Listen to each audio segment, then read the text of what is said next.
My whole career, certainly when I started out 40 years ago, and when we met 20, 25 years ago, the world was still about gatekeepers. How do you get through the gatekeepers? How do I get the producer at Inside Edition to say, yes, TJ, we want to come interview you so you can get 20 seconds on Inside Edition, which I was happy to do. These days, the gatekeepers, most of them have been fired. They've been let go.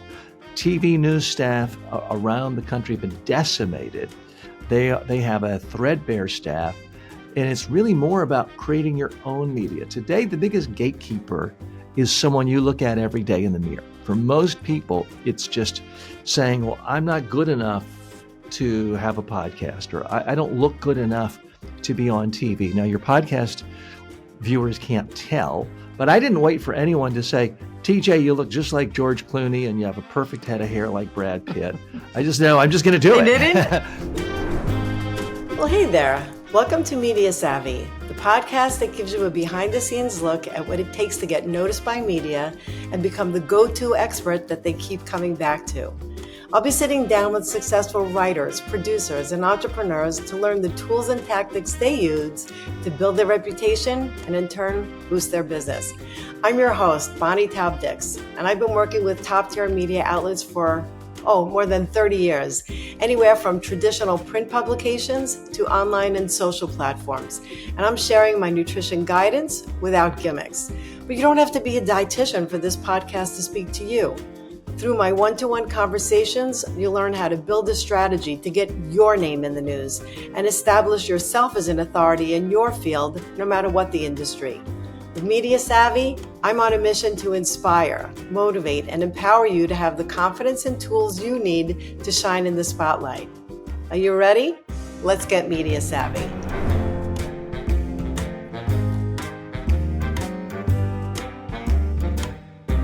Well, hello there. Welcome everyone to the Media Savvy podcast. I am so excited to be here with you today. And today's guest is someone who takes me right back to my early days of media. His name is TJ Walker, one of the most well-known and respected media trainers on the globe. And he's coached presidents, CEOs, and experts in just about every field imaginable. And TJ led one of the very first professional media trainings that I ever had, and I can remember that day so clearly. I was eager to get up in front of the room to be called upon to speak, and I have no idea why, because I was such a shy kid, but something about that day just made me want to speak. So somewhere along the way, something shifted, and I really wanted to be called upon. So in this episode, TJ and I will talk about those early days, the biggest mistakes people could make on camera, the essential skills that you need to show up with confidence and credibility. And whether you're doing national TV or just talking to a reporter on your phone, stay tuned because you're going to really like this episode. TJ, this feels like such a full circle moment for me, especially because I became a media trainer myself. So you trained a trainer. Do you remember that day and when I was in your media training room? I do, Bonnie. You were a superstar then, and you're a superstar now. That's great. But not because you were born that way or I was born that way. It's because you took the time to get training. I had to get trained 40 years ago. No one's a natural-born media star any more than anyone's a natural-born writer. Talk to anyone who's a great writer. Well, they went to first grade, second grade. They had teachers underlining what they did right and wrong. It's a learned process. What really stands out to you about how media training has evolved since then? Because like you said, 40 years, we've been in this business for a very long time. What kind of changes have you seen?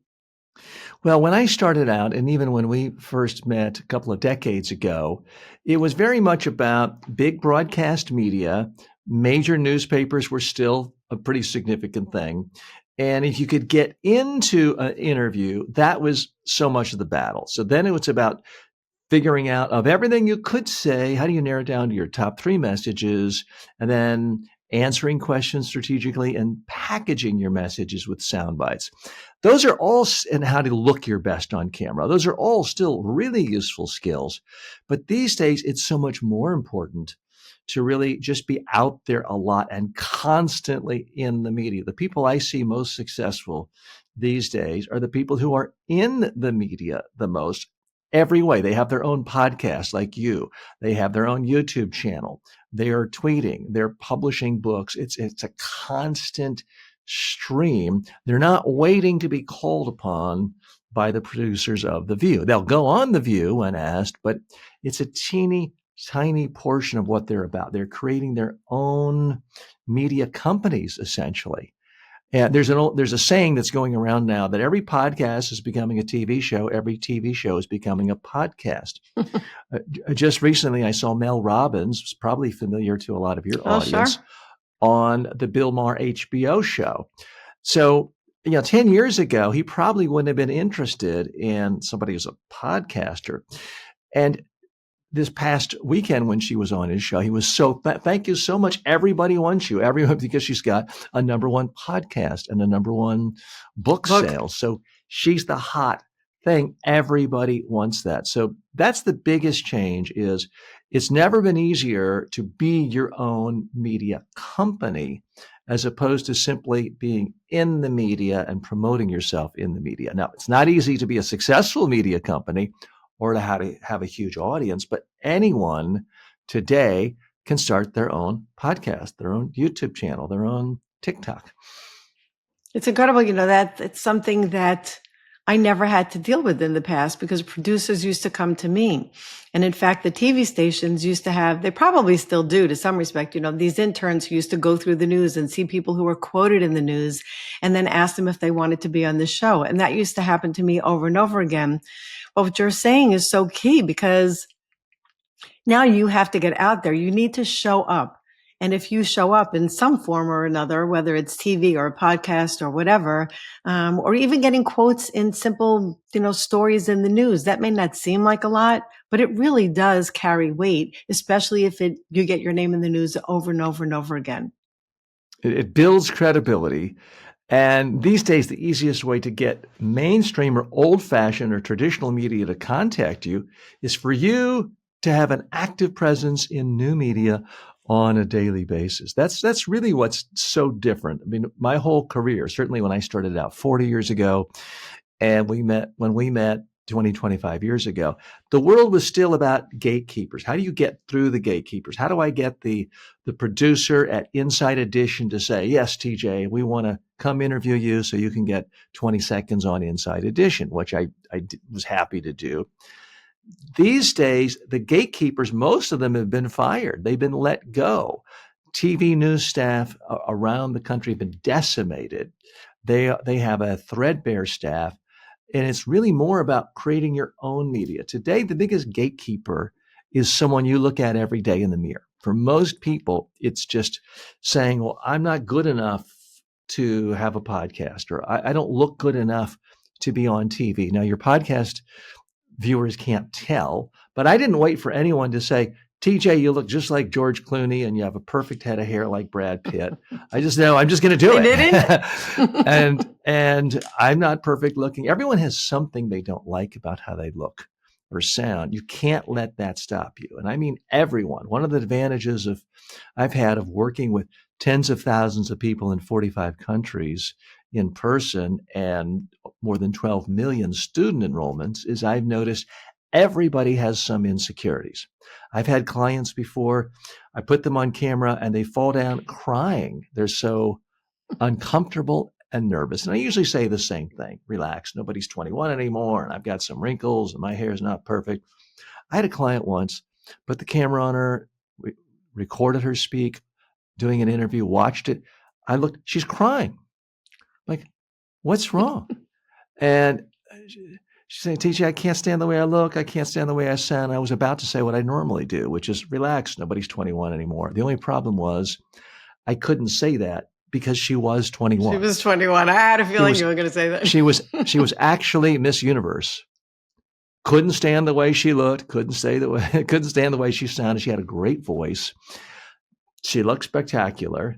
She'd never seen herself on camera before. And so it was just disorienting. So if you don't like the way you look the first time you see yourself on camera, you're in good company. But realize, unless you're trying to be a Hollywood movie star for romantic comedies to be seen Friday nights in multiplexes, nobody really cares what you look like. If you can deliver something useful to other people, they don't care what you look like. The highest paid woman in Hollywood for the last decade or so, Judge Judy. She's like 95 years old, 4 feet tall, wrinkles. Nobody cares because Yeah. she entertains people. And she has And value. Dr. Phil, Dr. Phil is not anybody's idea of the most beautiful, handsome man, bald, funny little mustache, beady eyes. And yet he's made hundreds of millions of dollars on TV, and he still has his own new media ventures as well. So people should not let their looks or their voice hold them back. Yes, I think it's such an important thing because so many people do. Whether it's one thing or another, they just don't feel like they're cut out for camera. And that's why I actually have several podcasts that show things that you could do to be active in media without even letting your face be on the camera. So if you really have that issue, then there are other things you could do. But for someone who's never had media training before, what's the biggest mindset shift that they need to make before even the skills part? Like, what do they need to tell themselves? I'm good enough. What do you think they need to tell themselves? The first thing they need to think about is, what do I have that could help somebody else?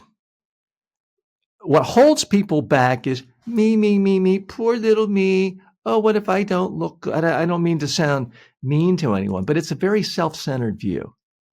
If you're focused 100% on helping somebody else, whether it is learn how to eat healthy, whether it is learning how to exercise properly, whether it's you and me helping them get through an interview where they look and sound confident, if you're focused on other people, you don't have time to think about poor little me. You don't have time for a pity party. So that's really the first thing. And that applies whether you're giving a speech and you're nervous about a speech or doing a media interview. Focus on how you can help someone else and then just talk to them in a way that you would if you were talking to your absolute favorite client one-on-one right next to you at the coffee table or having a beer.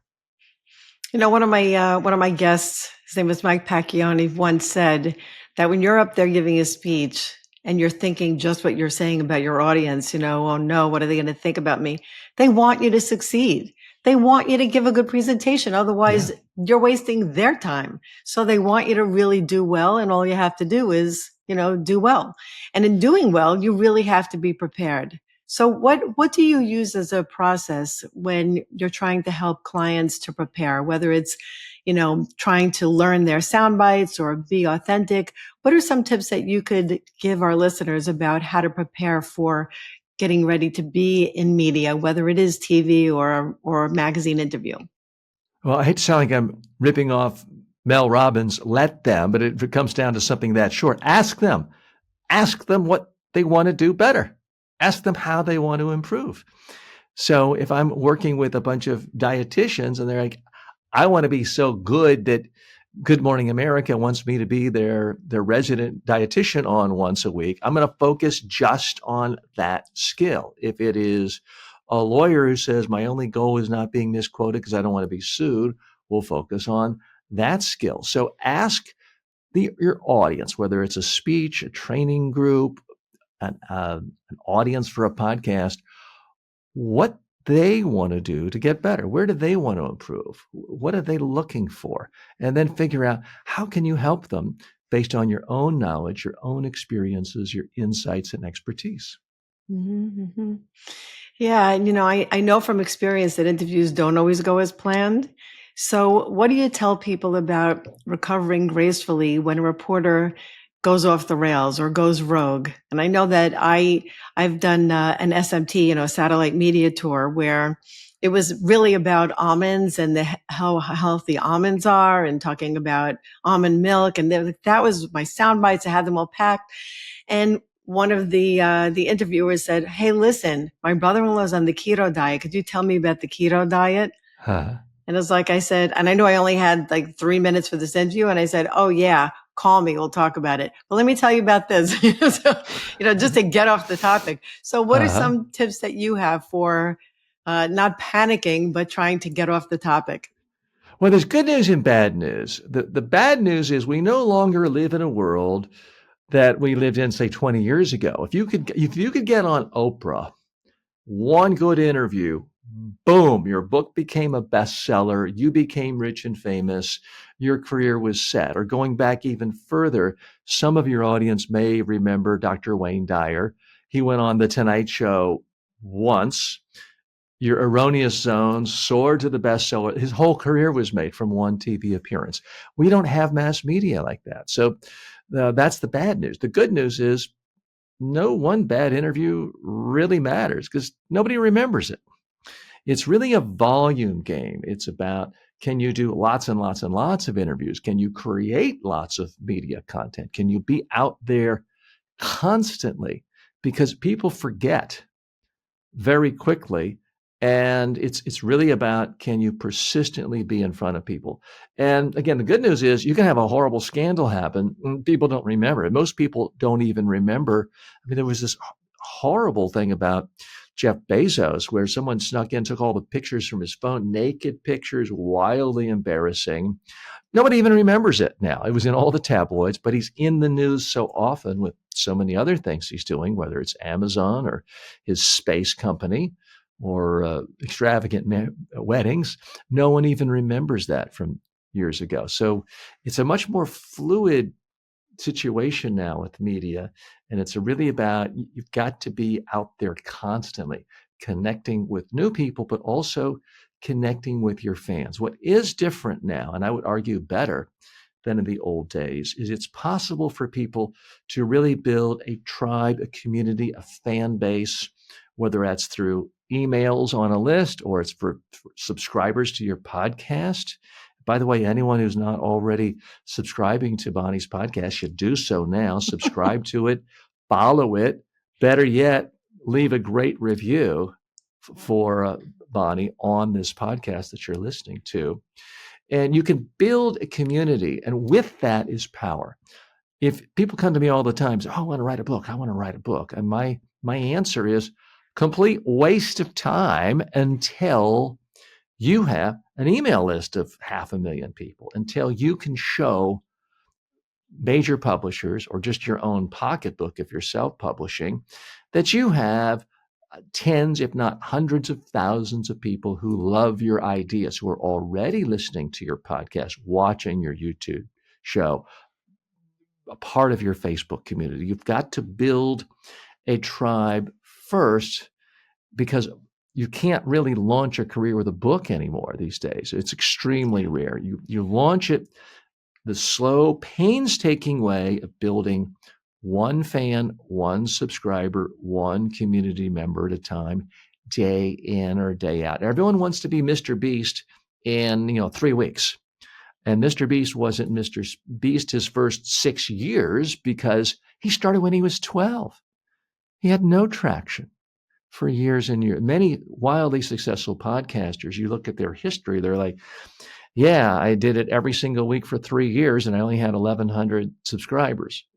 And these are people now with millions of views and millions of subscribers in many cases. So that's the part that's different, is it takes longer time, most of the time these days, to build a real media presence. But once you have it, you can leverage it and go in a million different directions and really have control over your career the way you couldn't in the old days when you could have your own TV show and then one bad ratings period, you're canceled. No one ever heard from you again. So there is way for individuals and experts and authorities to really gain control over their own career. I have so much to say about that.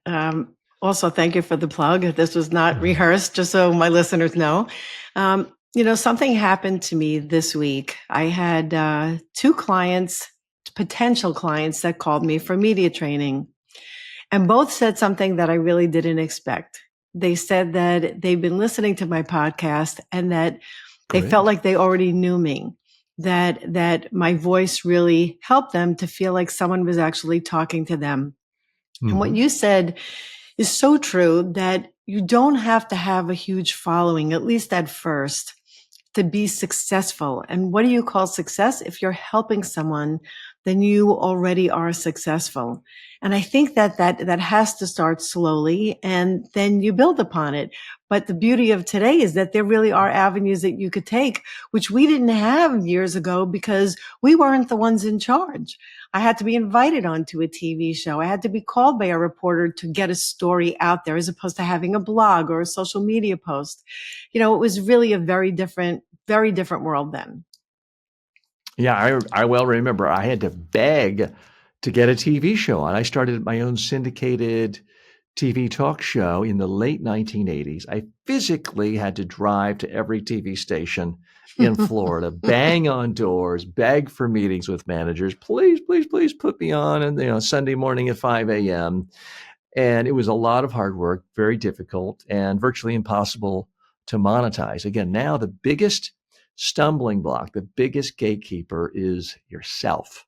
And just getting over that initial fear of, oh, I'm going to look like a fool and my friends and family are going to think I'm an idiot, number one. Number two, thinking I'm going to waste a lot of time and I'll never gain any audience and Yeah. it's not going to go in it, which is a very legitimate fear. So people ask me all the time, I want to do a podcast. I want to do a podcast. What should I do a podcast on? My answer is do a podcast on some subject or a YouTube show. Increasingly, those are morphing to be the same thing. Do a show on something that you're so passionate about that if you absolutely knew you couldn't get a single penny of profit or a client in the first 3 years, you'd still do it. Because if you focus on, there's an excellent chance you might not get any benefit or any money or any new clients in the first 3 years or certainly 2 years. So if you don't love what you're doing, you're going to quit. First of all, most people never start a podcast, even though they talked about it for years. Then there's a huge percentage of people who never get past episode 3. And there's something like 80% of people who never get past their 7th episode of producing a YouTube show or a podcast. If you knew that going in, you'd be better off saving your time and energy and going for a day at the beach, because it's wasting time to just think it's going to take off after 7 episodes. Yeah. So that's why it's essential to do it in a way that you already love doing it. It's something you do even if you knew you couldn't make money. Do that long enough and you could end up making a lot of money directly or indirectly, whether it's through book sales or more clients or advertising or sponsors or promotions or whatever else it is you're doing. And just do something. What you were saying before in terms of, using Mel Robbins as the example with her podcast, and then she wrote her book, and it's what came first, the chicken or the egg. If she wrote that book and then maybe had a podcast afterwards, I think that she needed her podcast at first. And now she's doing a ton of TV, but just do something, just something. And, I also talk about niching down. And I think that, I don't think it's a good idea to niche down too narrowly, because then you could be niching yourself into a corner. But it is really important and helpful to have a passion about something, because it comes through. People see through you. Being authentic is something that is so exciting these days because so many people are not. Absolutely. But I will say authenticity means a lot of different things to a lot of people, though. I mean, we're not going to be political here today, but there's a particular individual I can think of who covers his face with orange paint every day, bleach blondes his hair, that many people in America think is the least authentic person in the world. Others think he's the most authentic person in the world. So authenticity is in the eye of the beholder. I do think you've got to be something you're comfortable with, because very few people are professional actors. And you can't act your way through a podcast on a regular basis for years. The natural person you are is going to come out. So do something you're comfortable with, where you feel is a reflection of who you are and who you want to be. Mm-hmm, mm-hmm. Where do you think media is headed, and what excites you about that, but also what scares you about it? I think we're going to continue to see erosion from broadcast TV. I mean, you and I remember back in the days when if someone made the network news, CBS, ABC, I mean, everyone knew about it. Everyone talked about it. That person was famous. Whereas I could walk down the streets of where I live right here in Florida, and the first 10 people I asked to say, can you name the anchor, the main primary 6:30 p.m. anchor on a network newscast? I don't think a single person would be able to say who it is. So I think we see continued erosion from broadcast news until the point where they end it because they're just not able to make a profit. We see continued erosion from cable news. I mean, one of the things I find interesting if I'm in another country and I'm watching the international versions of the CNNs of the world, or if I am just looking at the interface on my Samsung TV and you see a different feed than what you see on cable. The only thing these cable news networks are promoting, they're promoting the podcast of their stars.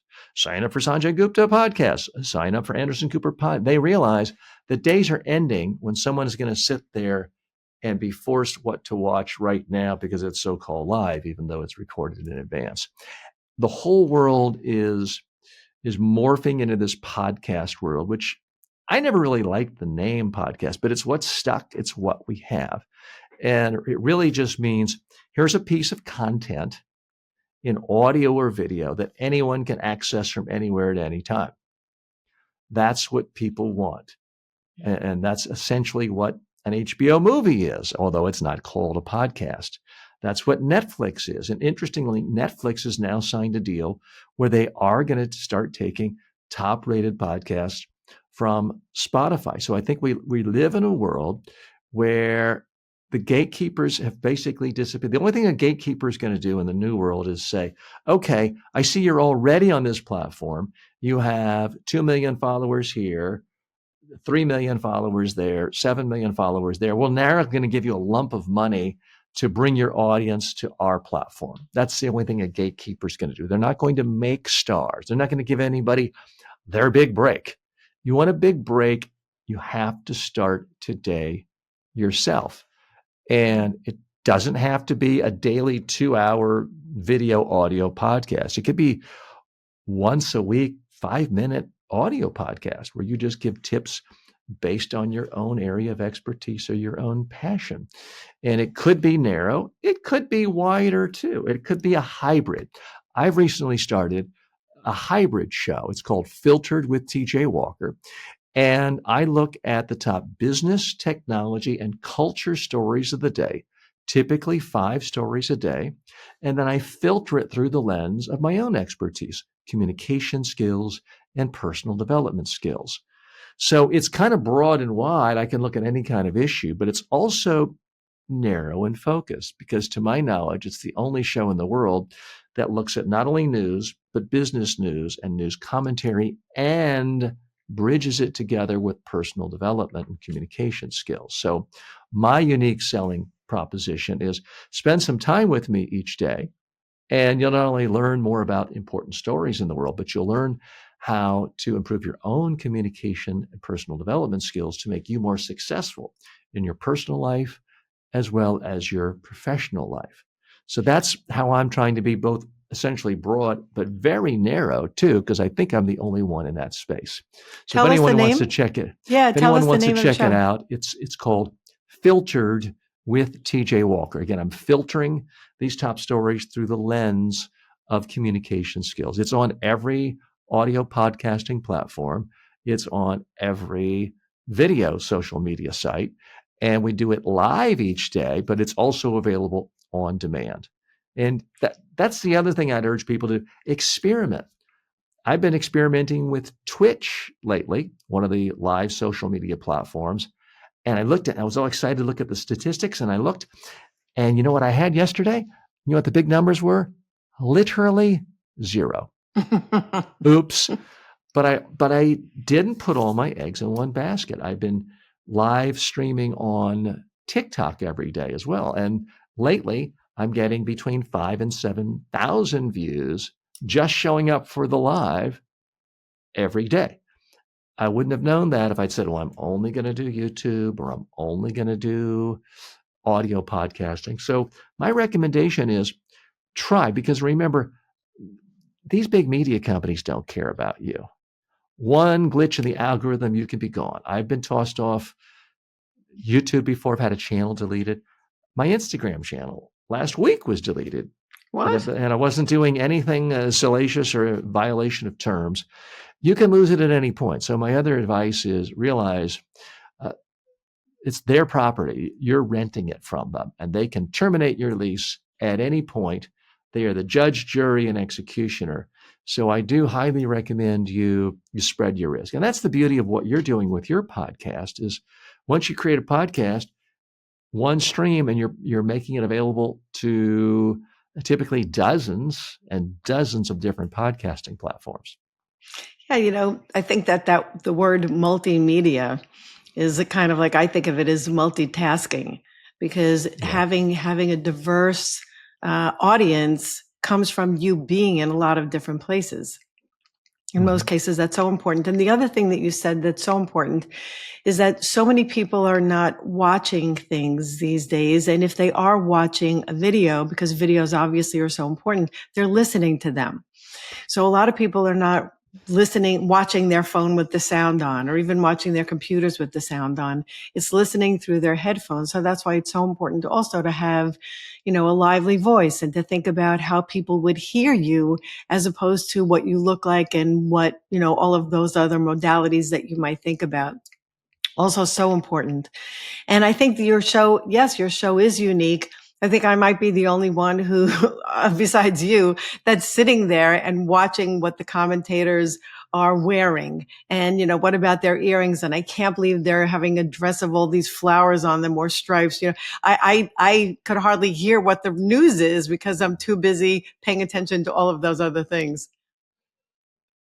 Right. If you are doing any kind of video, realize you are communicating messages, whether you want to or not. And there are plenty of successful podcasters where they just show up in T-shirts and ripped jeans, but that's a part of their image. Yeah. So give some thought to it. So I have a lot of thought to what I'm wearing now. I didn't want to seem too stuffy, like I'm, a former CNBC anchor. So I'm not wearing a tie. But I also don't want people thinking I'm trying to be some young hip kid in a T-shirt. And I want them not to be confused. My expertise is as a business consultant and personal development expert, where I would typically show up to clients these days in a suit, a business shirt, but not a tie. So that's why I'm wearing this. I have a backdrop with LED lights and various books that I like or that I've written to look like a professional setting. I'm wearing glasses, to be totally candid with you, and our audio audience can't see this. I'm so old, my eyebrows are disappearing. My eyes, according to my own family, are getting smaller and beadier. So I wear glasses, and I do need glasses too, but I could just wear contacts. So I'm wearing these to kind of frame my face more. And I do notice that audiences seem to like or be comfortable with old white men like me wearing glasses, whether it's Bill Maher, who is a few years older than I am, Scott Galloway, the business podcaster and talk show host, who gets a lot of attention these days, has glasses. A lot. And so that's kind of why I'm doing that, and to look professional. And that's why you can't see in our split shot, but I've got a globe if we're doing a wide shot, a globe and plants and things like that. So you don't have to have an elaborate set. You can be going for a walk each day and holding your cell phone up. In fact, there's a guy named, his last name is Fisher, who's a conversation expert. He's just in his car on his cell phone, and he makes tips on public speaking and communication, and he's wildly successful. Millions and millions of followers and views on his TikTok channel and YouTube channel. He's got book deals coming out. I saw his book everywhere in Barnes and Noble just this past weekend. He's just making videos on his cell phone in his car. So you don't have to get fancy. You don't need to wait till you have enough money for the perfect camera or the perfect microphone. Yeah. These days, a typical cell phone has all the power. It's a full TV production, audio production studio. So that is the big mistake I see people have historically made for the last 20 years. They'll say, well, TJ, I'm thinking of doing a YouTube show or a podcast, and I've been researching the right camera for the last 6 months. What's the perfect camera? My answer is whatever camera is closest to you where you can push the on button. Let's just start. You can always upgrade the technology. I Yeah. mean, some of my most successful videos ever for my online courses I did a dozen years ago or 15 years ago even, make me money every single day, done with like a $20 webcam and a very cheap microphone. These days I have upgraded the cameras and I've got very expensive microphones, but I still get benefit and viewers every day for online courses of mine that I did with no budget and a $20 webcam and a cheap microphone. People didn't care because I was giving them value. So Yeah. get in the game with whatever technology you have. If you have a cell phone, you already have everything you need to get into the media business. Yeah, I think that this is what a lot of people get held back by, is not being ready. Mhm. And you're ready if you start. And that's really all that it takes, because I know that in my profession, we have had more than enough education. So education is not really the problem. Mhm. It's just getting out there and not being afraid to get out there and say, what you know. And Yeah, that's what you have to do, an show what you excuse. know. Yeah. It's an excuse. It's a procrastination, and everyone's guilty. I was guilty of it yesterday. Yesterday, my number one job was I got to book my flights to going to Taipei and to Vietnam and to Cambodia next month, where I'll be on assignment. That was my number one job, and I procrastinated, and I did it by telling myself, "Oh, I'd love to do it, but I got to do this other work. I had to completely reorganize my bedroom because I had to take out a box spring that was 9 inches and build another one to make it smaller because I just put an 8 sleep on it. It was too high. So yeah, I'm working hard all afternoon. I was really procrastinating because I just don't like making travel accommodations. So it's never as simple as, oh, I'm going to procrastinate and just sit back and relax and watch TV. I see people do other things that seem less uncomfortable. The classic example is my clients who are getting ready for a big speech. I always tell them, you got to rehearse on video or you're not prepared to give the speech. Yeah, TJ, I'd love to. 2 a.m. the night before, they're still working on their speech, but they're not rehearsing it. They're changing the font color. They're changing the logo at the bottom of the PowerPoint. All of these things that are a complete, utter waste of time. But Yeah. it allows the person to tell them, oh, I'm working hard, therefore I have an excuse not to rehearse. Rehearsing on video is uncomfortable for people because now you got to look at the video and there's no protection. Because if you see yourself saying, wow, I'm incredibly boring, I wouldn't want to watch that, there's no one to blame. Yeah. The answer, though, is to redo it, keep doing it again until you find it interesting. That really relates to the number one question I get, which is how can I get over being uncomfortable or nervous before giving a media interview or a speech? How can I be truly confident before giving a media interview or speech? And my answer is the same today as it was 20 years ago, which is you have to practice on video. Look at what you like, look at what you don't like. Do it again. Do more of what you like, do less of what you don't like. Keep doing it until you can point to the video and say, wow, that guy, that woman's great. If I could be half as interesting as she is, I'll be the star of the interview or the star of the conference where I'm speaking. And you're pointing to a video of yourself. When you've seen yourself actually speak and you like it, it becomes impossible to be nervous or uncomfortable. The reason we're nervous is fear of the unknown. We don't really know how we're coming across to others. Well, if you've already seen a video, you know how you're doing. If you have to turn in an English paper where you know you're going to be judged by grammar and punctuation, and you've already run it through a Chat GPT or some editing program, and you've looked at it and you've proofed it, and you've maybe given it to someone else to proof, and you're 100% convinced it's going to be great, you're not going to be that nervous hitting send to the teacher for it being graded. You already know you've come across your best. You can And do so, exactly the same thing with speaking in a media interview or a speech. yep. And something that I always do, and I know I've mentioned it before in this podcast, is that I try to ask myself the 5 worst questions I could possibly be asked.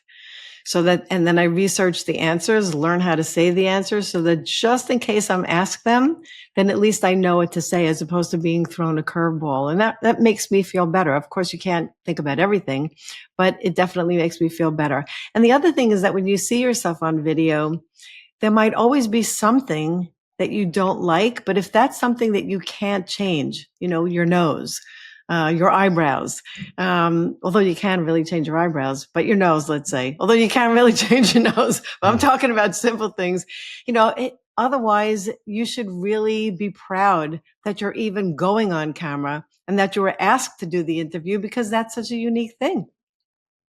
Right. And it only takes a few basic tips and no money to make anyone look better on camera. First tip I give people is if you're going to be doing an interview on Zoom or something where you're in your home or your office, don't make the classic blunder of having your head in the center of the screen. I mean, here's how most people center themselves. Here I am down here. Hi, I'm TJ. And those of you listening on the podcast, my head is now perfectly in the middle of the screen. But I look like a little insecure boy, an old boy, but it just doesn't look good. You want your head to be near the top of the screen. You do not want it right in the center. This allows people to see more of your torso, your gesturing, your movement. This is how news anchors look, and has nothing to do with the quality of the camera. It's just having your head more at the top. The second thing is you want the camera at your eye level or a couple of inches above your eye level. You don't want your camera below you, because here's the problem. I'm going to switch cameras now, and any of you who are watching or listening on a podcast, you may want to switch over to Bonnie's YouTube channel to see this. But here I am it's not letting me change it during the show. So we had practiced that before. So Yes, we practiced. if I were showing myself on the webcam, it'd be more like this, looking up my nose. This is sort of the typical angle where if the camera is on a laptop and the laptop is now, on a normal table, the camera is going to be 10, 12 inches below your eyes and your nose, and it's looking up your nose. Very unflattering. Think of it, if you're at a big wedding, what does the wedding photographer do? The wedding photographer gets on top of a ladder quite often. They don't get on the ground and shoot up at the bride and groom. It's an unflattering look. The other thing is have some light in front of your face, not overhead. I've turned off the lights in my room that are above my head because it would give me raccoon eyes. It would not look flattering. I have studio lights, but you can do this just with lamps where you take the lampshade off. You want light in front of you. You don't want windows behind you, because when you have windows behind you, the sunlight is so bright, it darkens your face and you become literally a shadowy looking figure. So if you are in a room with windows, you want the windows in front of you, bathing your face with light. It will be much more flattering. Exactly. When we moved into the city a few years ago, and the first thing I noticed were these windows where I could just set up my desk at the window, and then it is natural light. If I did a podcast at night, it would be another story, but during the day, it works perfectly because I don't have any lighting on me now. And again, well, for those of you have great lighting. Yeah, it's great lighting. You have filled today with such rich tips. I feel like I can't wait to listen to this show again. I don't know, my show notes are going to be like 10 pages long. But finally, what I'd like to ask you is that if you had to give a tip to yourself, give advice to your younger self back then, maybe before you even did your first media training, what would you say? Well, certainly if I could go back to the days of YouTube starting, which is now almost 20 years, it would be keep doing it. I started and stopped a gazillion times.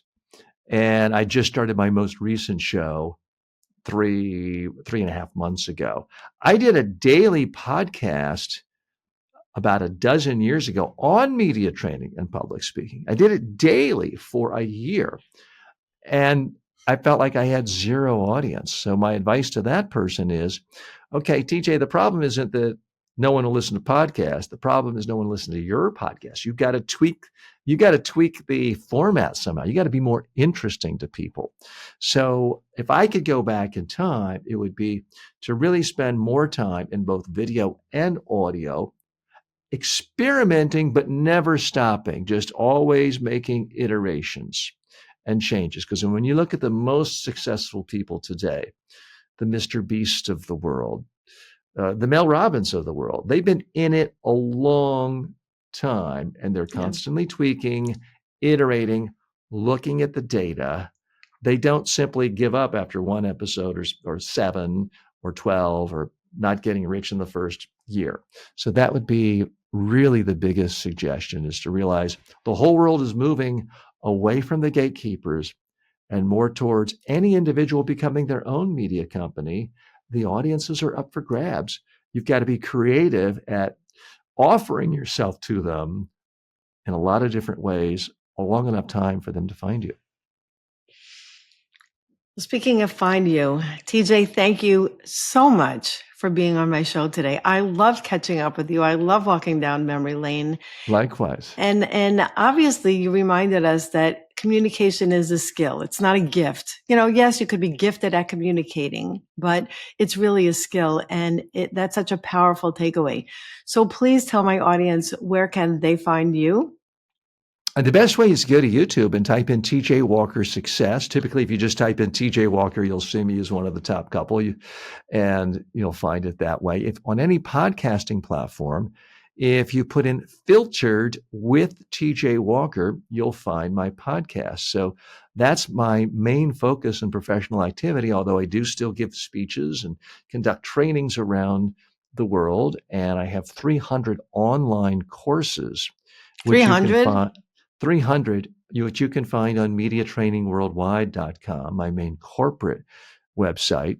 And you can always just find me at tjwalker.com. If you can remember my name, you can always find me, because that's one area where I did plant a flag 25 years ago. I bought my own domain name, tjwalker.com. Now 30 years ago, I want to say 25, it was 30 years ago. So you can always find me there. But thanks so much, Bonnie. Oh, it was so nice to have you here. You were always ahead of your time. So I really, really appreciate you being here. And I'm sure that we will cross paths again. And if you enjoyed this conversation, please be sure to hit that subscribe button. Leave me a comment. I read every single one of them and I appreciate them.